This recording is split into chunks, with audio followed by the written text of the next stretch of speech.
I know you want this. Yep, today I'm gonna show you how to make this awesome high protein baked oatmeal. There's a ton of ingredients, but it's super awesome, super tasty, and I think you should try it. So let's get started.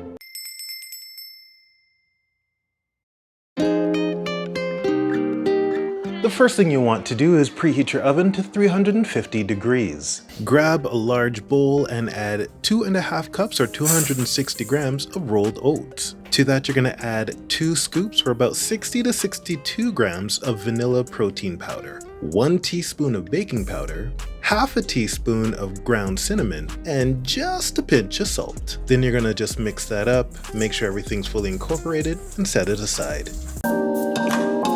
In a second smaller bowl, you're going to add in 2 eggs plus the whites of 2 more eggs. Then half a cup or about 135 grams of plain Greek yogurt. Some of the good stuff, a quarter cup or 85 milliliters of maple syrup.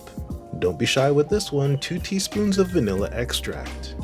Whisk that all together with 2 cups or 550 milliliters of almond milk.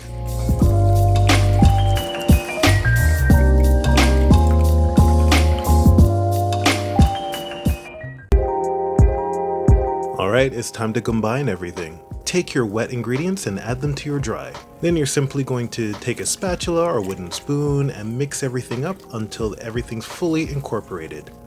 Once that's done, let the mixture rest for about 5 minutes. This is just going to allow the oats to soak up all the amazing flavors that you've added in. And after the 5 minutes, you're going to add in half a cup or 85 grams of chocolate chips. And for the chocolate chips, I'm using MiiRo. These are plant-based dark chocolate chips. These dark chocolate baking chips from MiiRo are not only low sugar, low carb, and keto friendly, but like I said, they're plant-based. Totally vegan friendly. Hashtag non-sponsored, but give me a call. And to top everything off, you're gonna add in half a cup or 65 grams of frozen blueberries.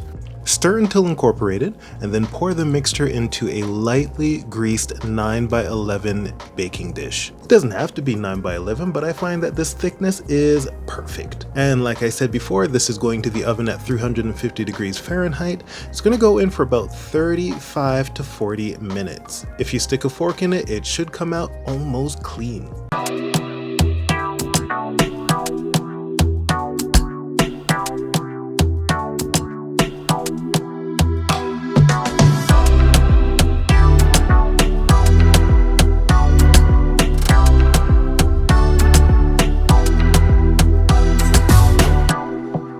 This has quickly become one of my favorites, and I really think you're gonna love it, so give it a shot, and let me know what you think in the comments below.